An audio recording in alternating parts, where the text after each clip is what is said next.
Hello everyone, welcome back to my YouTube channel economics by Renu. Statistics की last video में हमने देखा था कि कलेक्शन ऑफ डेटा के कौन कौन से मेथड्स होते हैं। उसमें से फर्स्ट मेथड हमने पढ़ लिया था जो है सेंसस मेथड, यानी कि हमारे पास जितने भी पॉपुलेशन के आइटम्स हैं हम उनको इंडिविजुअली लेते हैं और उनका कंक्लूजन निकालते हैं। लेकिन अब हमारे पास में सेकेंड मेथड जो है वो है सैंपल मेथड। सैंपल मेथड यानी कि आपकी जो टोटल पॉपुलेशन है उसमें से आप कुछ गिने चुने ही आइटम्स निकालोगे और उसके ऊपर अपनी इन्वेस्टिगेशन करके एक स्टडी रिपोर्ट तैयार करोगे, जो मतलब कि कंक्लूजन निकलेगा उसका। For example day to day life की एग्जाम्पल्स को अगर हम देखें तो जैसे कि हॉस्पिटल जाते हैं डॉक्टर जब ब्लड टेस्ट रिपोर्ट के लिए कहता है तो आपका पूरा ब्लड निकालने की जगह केवल एक यूनिट वाइज या सैंपल वाइज आपका ब्लड लिया जाता है। तो वहां पे भी वो लोग बोलते हैं कि ब्लड सैंपल दीजिए, यानी कि सैंपल बोले तो ब्लड आपका पूरा पॉपुलेशन हो गया। अब इसमें से आपने कुछ एमएल आपका ब्लड दे दिया तो वो आपका क्या बन गया, सैंपल। और वैसे ही जब हम खाना पका रहे होते हैं या फिर जैसे हमने चावल पकाए, अब चावल में तो बहुत सारे दाने होते हैं कुकर के अंदर, हम एक एक दाने को तो चेक नहीं करेंगे कि वो पका या नहीं पका। हमने कुछ दो दाने चेक करे, वो पक गए, तो ये हमारा क्या हुआ, सैंपल। और इस सैंपल के बेसिस पे फिर आप डिसीजन लेते हो आपके पूरे पॉपुलेशन की, यानी कि आपके ब्लड सैंपल में कुछ भी इन्फेक्शन आता है तो पूरे ब्लड के अंदर वो इन्फेक्शन माना जाएगा।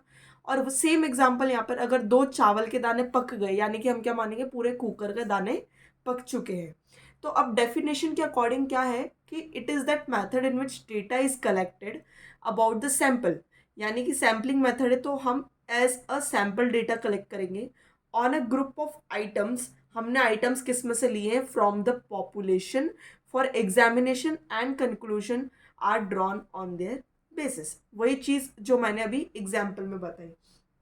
अब इस मेथड्स की हमको सूटेबिलिटी देखनी है। सूटेबिलिटी इन द सेंस कि ये कहाँ कहाँ पे हम इम्प्लीमेंट करें तो हमारा फायदा या नुकसान होगा। सेकंड फिर हम देखेंगे इसके मेरिट्स एंड थर्ड हम देखेंगे इसके डीमेरिट्स। तो जब भी एग्जाम के अंदर आता है कि सैम्पलिंग मेथड बताइए कि मतलब 3 या 4 नंबर में आ रहा है, तो definition, example, suitability, merits and demerits उसके अंदर नोट डाउन करनी रहती है। सूटेबिलिटी के अंदर फर्स्ट पॉइंट हमारे पास है कि economical. Economical in the sense कि पैसा, पैसे के हिसाब से हम देखेंगे ये हमारे लिए सूटेबल है sample method in the way of economical in time and money, यानी कि हमारा टाइम भी कम लगता है इसके अंदर और पैसा भी कम लगता है। जब हमने सेंसस मेथड देखा था उसके अंदर क्या था कि लार्ज नंबर ऑफ इन्वेस्टिगेटर्स हमको चाहिए होंगे, ई न्यूमरेटर्स चाहिए होंगे, उसकी सैलरी भी देनी पड़ेगी, हमको ट्रैवलिंग कॉस्ट भी निकालना पड़ेगा हर जगह का, और टाइम भी बहुत ज़्यादा लग रहा था। लेकिन सैम्पलिंग मेथड में हम 100 में से केवल 10 लोगों का रीड आउट करेंगे, 10 लोगों की इन्वेस्टिगेशन करेंगे, तो हमारा टाइम कम लगेगा और पैसा भी कम लगेगा। तो फर्स्ट क्या हो गया कि ये इकोनॉमिकल मेथड है। सेकेंड, हमारा टाइम सेविंग, वही वाली चीज़ आ गई, economical in the way of money and time saving. Third, identification of error. हमने यहाँ पे ये देखा कि सैंपल मेथड्स के अंदर हमारे पास में एक लिमिटेड नंबर ऑफ आइटम्स रहते हैं जिनको कवर करना इजीली हो जाता है। तो अगर मान लीजिए कुछ एरर भी होती है तो वो पकड़ में जल्दी से आएगी। जैसे कि आपने ब्लड सैंपल देखा, सैंपल के अंदर आपको एरर दिखा इन्फेक्शन, तो आपने उसको फटाफट पकड़ा। यहाँ पे आपने दो चावल के दाने देखे, उसमें से है ना दोनों के दोनों पक गए, तो आपने क्या बोला, दोनों पक गए। और दोनों कच्चे, तो मतलब कि पूरा कुकर के दाने ही कच्चे हैं, तो आप आइडेंटिफिकेशन जल्दी से पकड़ सकते हैं एरर का। फिर लार्ज इन्वेस्टिगेशंस करने में हमें ये बेनिफिशियल होगा। मान लीजिए आपको एक सर्वे करना है on the students who are pursuing degree of M Com. अब एम कॉम के स्टूडेंट्स बहुत सारे होंगे पूरे इंडिया के अंदर, तो आपने क्या बना, एक आपने क्या करा, हर अलग अलग यूनिवर्सिटीज में जाके, उसके अंडर के कॉलेजेस में जाके आपने सर्वे करा, तो आपके पास एक सैंपल मेथड इकट्ठा होएगा। नहीं, ये पूरा एक सेंसस मेथड कहलाता है। सेंसस मेथड यानी कि आपके पास पूरी पॉपुलेशन है और आप पूरी पॉपुलेशन जो मैंने आपको बताई एम कॉम की, पहले मैंने बोला कि आप सबसे जाके मिलेंगे, वो नहीं आएगा सैंपल मेथड में। सैंपल मेथड में कुछ गिने चुने बच्चे ही आएंगे। मान लीजिए एम कॉम में पूरे इंडिया के अंदर 10,000 बच्चे हैं, आप अगर 10,000 बच्चों का इन्वेस्टिगेशन करोगे तब तो वो सेंसस मेथड में चला जाएगा। लेकिन हमें सैंपल मेथड देखना है, तो हम क्या करेंगे, 10,000 में से कुछ हमने 2,000 बच्चों को ले लिया। अब इन 2,000 बच्चों के ऊपर हम सैम्पल मेथड अपनाएंगे, हम हमारा सर्वे कंटिन्यूएशन में रखेंगे। तो मतलब कि जब हमारे पास एक लार्ज स्केल पे इन्वेस्टिगेशन करना हो तब हम क्या अपनाएंगे, सैम्पल मेथड।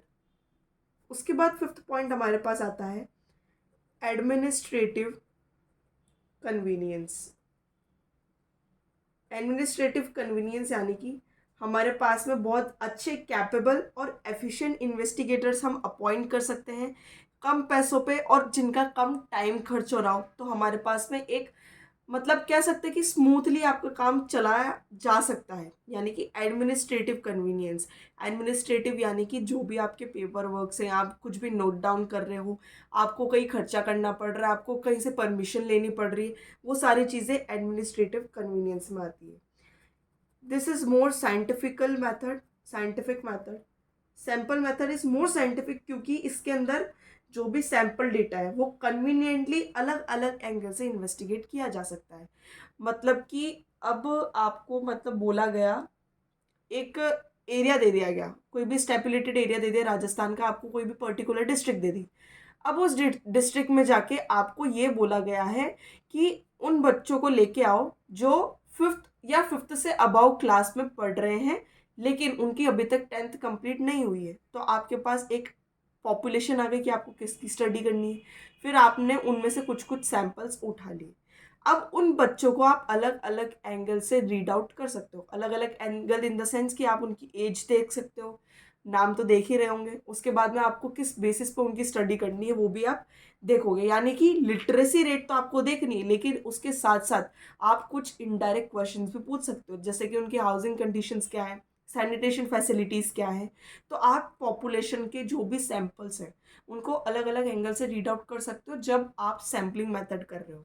आप सेंसस मेथड में ये क्यों नहीं कर सकते, क्योंकि वहाँ बहुत ज़्यादा टाइम लगता है। उसके बाद हमको देखने हैं मैरिट्स। ये हमने अभी तक मैरिट्स देखे, अब हमको देखने हैं डीमेरिट्स। थोड़ा सा ये आगे पीछे हो गया है, सुटेबिलिटी हम लास्ट में देख लेंगे। ये हमने अभी तक मैरिट्स देखे थे, अब हम देखेंगे डीमेरिट्स। डीमेरिट्स यानी कि क्या क्या नुकसान है इस मेथड के। मतलब कि ये फर्स्ट हमारे पास पॉइंट आता है कि एक पार्शियल मेथड है। पार्शियल मेथड हमने क्यों बोला, अब आपको सैंपल लेना है आपकी क्लास में से, आपकी क्लास में 80 स्टूडेंट्स हैं। अब टीचर को बोल दिया गया है कोई भी 4 स्टूडेंट निकाल के भेजो। अब वो टीचर क्या करेगी, उसके जो मोस्ट फेवरेट स्टूडेंट होंगे, स्टूडियस स्टूडेंट होंगे, उन सबको लेंगी और भेज देंगी। तो ये तो एक बायस्ड सैंपल मेथड हो गया हमारा, यानी कि जो भी इन्यूमरेटर है, जो भी इन्वेस्टिगेटर है, वो अपने अकॉर्डिंग सैंपल्स को उठा लेता है। तो ये थोड़ा पार्शियल मेथड हो जाता है। उसके बाद कभी कभी रॉन्ग कंक्लूजन्स भी आ सकते हैं। यानी कि मान लीजिए आपने जो भी सैंपल लिया है वो कैरेक्टरिस्टिक्स तो उस यूनिवर्स का रख रहा है, लेकिन सीधे तौर पे नहीं पता लग पा रहा कि क्या सही है और क्या गलत है, तब भी हमें को रॉन्ग कंक्लूजन मिल सकते हैं। Third, difficulty in selective representative sample. अब आपके पास जब 10,000 बच्चे हैं तो आपको थोड़ा सा डिफिकल्टी आएगी कि मोस्ट रिप्रेजेंटेटिव सैंपल आप कौन कौन से लोगे। यानी कि सारे ही मेल स्टूडेंट्स हैं, पर उन मेल स्टूडेंट्स में से आपको कौन से 10 स्टूडेंट्स को सेलेक्ट करना है, उसका डिसीजन करना थोड़ा डिफिकल्ट हो जाता है। उसके बाद difficulty in framing a sample. यानी कि जब आप रिप्रेजेंटेटिव सैंपल चूज कर रहे हो, उसी रिप्रेजेंटेटिव सैंपल के तौर पे आपका फ्रेम होंगे सैंपल साइज। अब आपको जब अगर रिप्रेजेंटेटिव सैंपल चूज करने में दिक्कत आएगी तो आपको यहाँ पर भी दिक्कत आएगी कि वही 10,000 की पॉपुलेशन है, अब मैं सैंपल साइज कितना रखना चाहिए, या फिर हमारे को बेस्ट सूटेड सैंपल्स कौन कौन से होंगे। उसके बाद हमको स्पेशलाइज्ड नॉलेज होनी चाहिए। यानी कि यहाँ पर हमें जो भी इन्वेस्टिगेटर्स है, इन्यूमरेटर है, वो बहुत ज़्यादा ट्रेंड वेल वर्स्ड होने चाहिए सारी सैम्पलिंग टेक्निक्स के अंदर, ताकि उनको एक अच्छा खासा टेक्निकल नॉलेज भी हो, ग्राउंड नॉलेज भी हो, ताकि वो सैम्पल मेथड्स को इजीली कैरी आउट कर सके। मैरिट्स देख लिए, डी मैरिट्स देख लिए, लेकिन अब हमको देखना है कि हमको सैम्पल मेथड चूज कब करना है। हमारे पास दो मेथड्स है, एक तो हमारे पास है सेंसस मेथड, एक है हमारे पास सैम्पल मेथड। तो इसकी सूटेबिलिटी क्या क्या है, यानी कि अलग अलग कैरेक्टरिस्टिक्स ये क्या अपहोल्ड करता है, जिसके बेसिस पे हम डिसाइड करेंगे कि हमें कौन सा मेथड कंटिन्यूशन में लेना चाहिए। सबसे फर्स्ट, जब हमारे पास साइज ऑफ पॉपुलेशन लार्ज हो, यानी कि जब आपके पास लार्ज साइज ऑफ पॉपुलेशन रहेगी तो आप सेंसस मेथड कंटिन्यू नहीं कर पाओगे। सेकेंड हमारे पास है intensive examination of diverse items. Intensive examination of diverse items, यानी कि आप पूरे सारे यूनिवर्सिटीज़ को उठा लीजिए जितने भी इंडिया के अंदर है, अब आपको सबका सर्वे करना है। अब आप वो नहीं कर पाओगे क्योंकि हर यूनिवर्सिटी अपनी अलग अलग स्पेशलिटी अपहोल्ड करती है। उसमें अलग अलग जगह के स्टूडेंट्स आएंगे, टीचर्स का नेचर भी अलग होगा, मेल फीमेल जेंडर्स अलग अलग होंगे। तो उस बेसिस पे हमारे पास क्या हो गई है, थोड़ी एग्जामिनेशन इंटेंसिव हो जाती है, थोड़ी टफ हो जाती है, क्योंकि हमारे पास में आइटम ऑफ स्टडी बहुत ज़्यादा डाइवर्स है। थर्ड हमारे पास है very high degree of accuracy, यानी कि जब हमको हाई डिग्री ऑफ एक्यूरेसी चाहिए होगी तब भी हम सैम्पल मेथड को चूज करेंगे। फोर्थ हम कब करेंगे, when different units of universe are broadly similar to each other, यानी कि हमको एक होमोजेनिटी ऑफ आइटम का भी ध्यान रखना पड़ता है, सिमिलर टू ईच अदर। तो जब हमारी ये कंडीशंस फुलफिल हो रही होंगी तब हम बेझिझक सैम्पल मेथड को चूज करेंगे।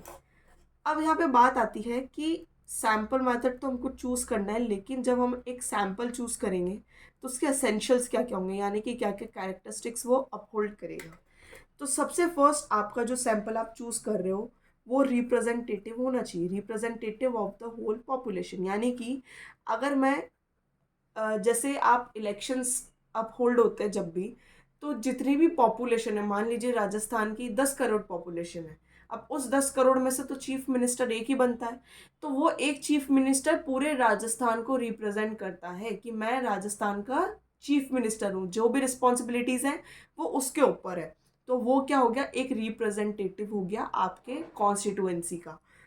सेकंड हमारे पास क्या आया, इंडिपेंडेंट होना चाहिए, यानी कि अगर आप जो दो अलग अलग सैंपल्स ले रहे हो, ऐसा नहीं होना चाहिए कि उसकी जो अपहोल्डिंग है या फिर उसके जो कैरेक्टरिस्टिक्स है वो दूसरे सैंपल की वजह से ऊपर या नीचे हो सकते हैं। हमें इंडिपेंडेंट चाहिए कि दोनों सैंपल इंडिपेंडेंटली अपने कैरेक्टरिस्टिक्स को अपहोल्ड करते हो। थर्ड हमारे पास आता है होमोजेनिटी, यानी कि आप जब भी किसी सैंपल मेथड को कैरी आउट कर रहे हो तो वो होमोजीनियस होना चाहिए। होमोजीनियस यानी कि A to Z तक आपके सैंपल यूनिट्स एक ही कैरेक्टरिस्टिक्स के होंगे, एक ही यूनिवर्स के होंगे, उनके सारे सिमिलरिटी एक जैसी होंगी। यानी कि जब आप कुकर के चावल को पका रहे हो तो उन सब के अंदर चावल ही हैं, केवल दाल और चावल मिक्स नहीं है, या फिर आप मिक्स दाल नहीं पका रहे हो कि आप सैंपल मेथड को देख के उसका कंक्लूजन ड्रॉ कर लोगे। या फिर जब आपने ब्लड रिपोर्ट ली थी, ब्लड सैंपल लिया था, तो इंसान का एक ही इंसान का खून था, 10 इंसान के खून मिक्स नहीं थे उसके अंदर, यानी कि होमोजीनियस आपका सैंपल है, होमोजीनियस आपका ब्लड ग्रुप है कि आपने XYZ पर्सन का ब्लड ग्रुप लिया है तो वो उसी की ब्लड रिपोर्ट निकल के आएगी। तो हमारे पास होमोजीनिटी ऑफ डेटा भी होना चाहिए। उसके बाद में एडिक्वेसी, यानी कि आपका सैंपल साइज इतना एडिक्वेट होना चाहिए in the matter of size कि वो उस पूरे सैंपल यूनिवर्स को, उसके सैंपल के पॉपुलेशन को वो कर सके, रिप्रेजेंट कर सके। अब इस सारे characteristics, merits, demerits, suitability, essentials के बेसिस पे सैंपल मेथड्स के भी बहुत सारे टाइप्स हैं। सेंसस मेथड के टाइप्स नहीं थे क्योंकि उसका एक ही तरीका है, वो सैंपल कलेक्ट करने का। अब यहाँ पे सैंपल कलेक्ट करने के अलग अलग तरीके हो सकते हैं। सबसे फर्स्ट होता है या तो हम रैंडम सैम्पलिंग करें। रैंडम नाम से ही समझ आ रहा होगा कि रैंडम सैम्पलिंग क्या हो सकती है, यानी कि जो हमने वो देखा था कि रहता है, मूवी में बहुत सी बार आता है, एक पूरे बॉल में बहुत सारी चिट्स पड़ी है और किसी कबूतर को बोल दिया जाता है एक चिट उठाने को। तो वो रैंडम सैंपल है, उसको नहीं पता कि उसके हाथ में किस बंदे की चिट आई है, उस चिट में किसका नाम है, तो वो हो गया हमारा रैंडम सैंपल। दूसरा होता है हमारा नॉन रैंडम सैंपल, यानी कि हम रैंडमली आँख मीच के कुछ भी सैंपल को चूज नहीं कर लेंगे, इसके हम अलग अलग मैथड्स अपनाते हैं। तो रैंडम सैंपल में या तो हमारा लॉटरी मेथड होगा, जब भी आप अखबारों में वो एडवर्टीजमेंट पढ़ते हो कि लॉटरी निकल रही है, आप कोई भी अगर जीता इस टिकट के अंदर, जिसका भी नाम आएगा इस टिकट में, उसको एक कार दी जाएगी, तो वो होगा लॉटरी मेथड। दूसरा हमारा होता है टेबल्स ऑफ रैंडम नंबर्स। इस मेथड को हम अगली वीडियो में पूरा डिटेल में समझेंगे कि टेबल ऑफ रैंडम नंबर्स क्या है। अभी हम केवल एक शॉर्ट में इनका टाइप्स देख रहे हैं कि कितने टाइप के हमको सैम्पल मेथड्स पढ़ने हैं। उसके बाद नॉन रैंडम सैम्पलिंग के अंदर हम देखते हैं कि अलग अलग टाइप है। एक होता है हमारा पर्पसिव सैम्पलिंग, दूसरा होता है हमारा स्ट्रैटिफाइड सैम्पलिंग, थर्ड हम लेते हैं सिस्टमैटिक सैम्पलिंग, फोर्थ आता है हमारा कोटा सैम्पलिंग एंड लास्ट आता है हमारा कन्वीनियंस सैम्पलिंग। यानी कि इन टोटल सैम्पल मेथड के अंदर 2 सब डिविजन्स हैं। उन सब डिविजन के अकॉर्डिंगली भी हमारे पास में 7 अलग अलग टाइप ऑफ सैम्पल मेथड्स हैं। अब इनको तो हम अलग वीडियो में डिटेल में पढ़ेंगे। आज के लिए बस इतना ही। आई होप आपको सब कुछ समझ आ गया होगा। नहीं आया हो तो आप कमेंट सेक्शन में बता सकते हैं। Thank you.